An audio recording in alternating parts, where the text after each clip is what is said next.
Thank you, gentlemen, for meeting with us today. We're here, obviously, at the Harry Potter exhibit talking about the Blu-ray release for Part 1 of Deathly Hallows. So, obviously, let's get the question out of the way. Things are coming to an end, obviously. Is this really going to bring out those emotions, or when we're talking about this for Part 2 Blu-ray release, will that really be the case? It may be a bit of both, because we filmed it all at the same time.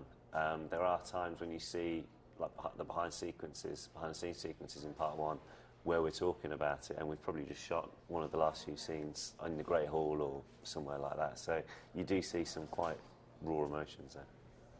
Yeah, I think it's probably like the start of the emotional train as it comes to it in the promotion side anyway, because we wrapped just before Christmas time after all the reshoots and everything, and then that was like, that's it. So it won't hit us and that it's all over until the last publicity for Part 2, I think, but this is definitely the start of it.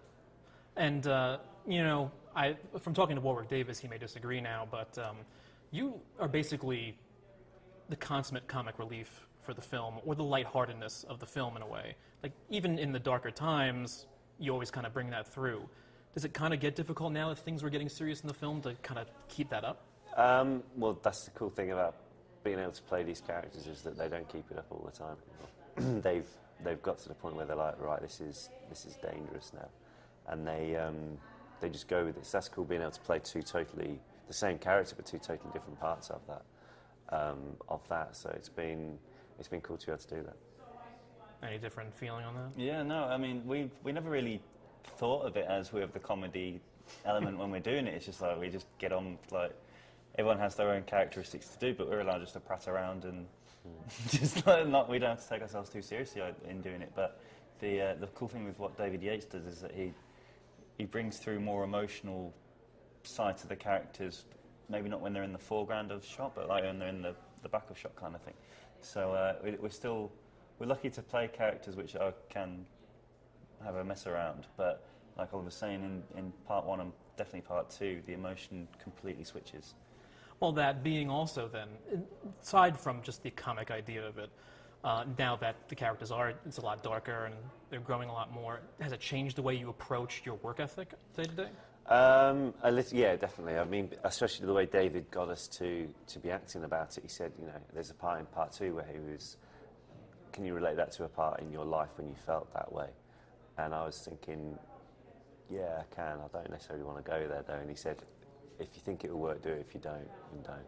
And I went there, and it was pretty, like, you get a really genuine feeling for it. But there were some tough parts in doing it that way. But you definitely get a more real sense of it. Fantastic. Yeah, no, it's I guess that, the way that David, just going back to how he gets you to go through it all, he's really a cool guy to do, and I've never seen him get angry. He's always like, it could be like Monday morning, 6 a.m. or something, and he'll come bouncing over really happy. And just like, how? Does that put you on edge a little bit more though, waiting for that day that maybe he changes? No. If he does change, yeah. But I think that as we've got older, that we've just become, like, professionally, you look at it as a job as well as having fun. Whereas obviously when we were 40 when we started, it was a great laugh to be able to do all this stuff. But then you kind of realise how big it is. So you've got that responsibility. Yeah. Perfect. Thank you, gentlemen. I appreciate it. Cool. Thank you. Have a good day. Cheers.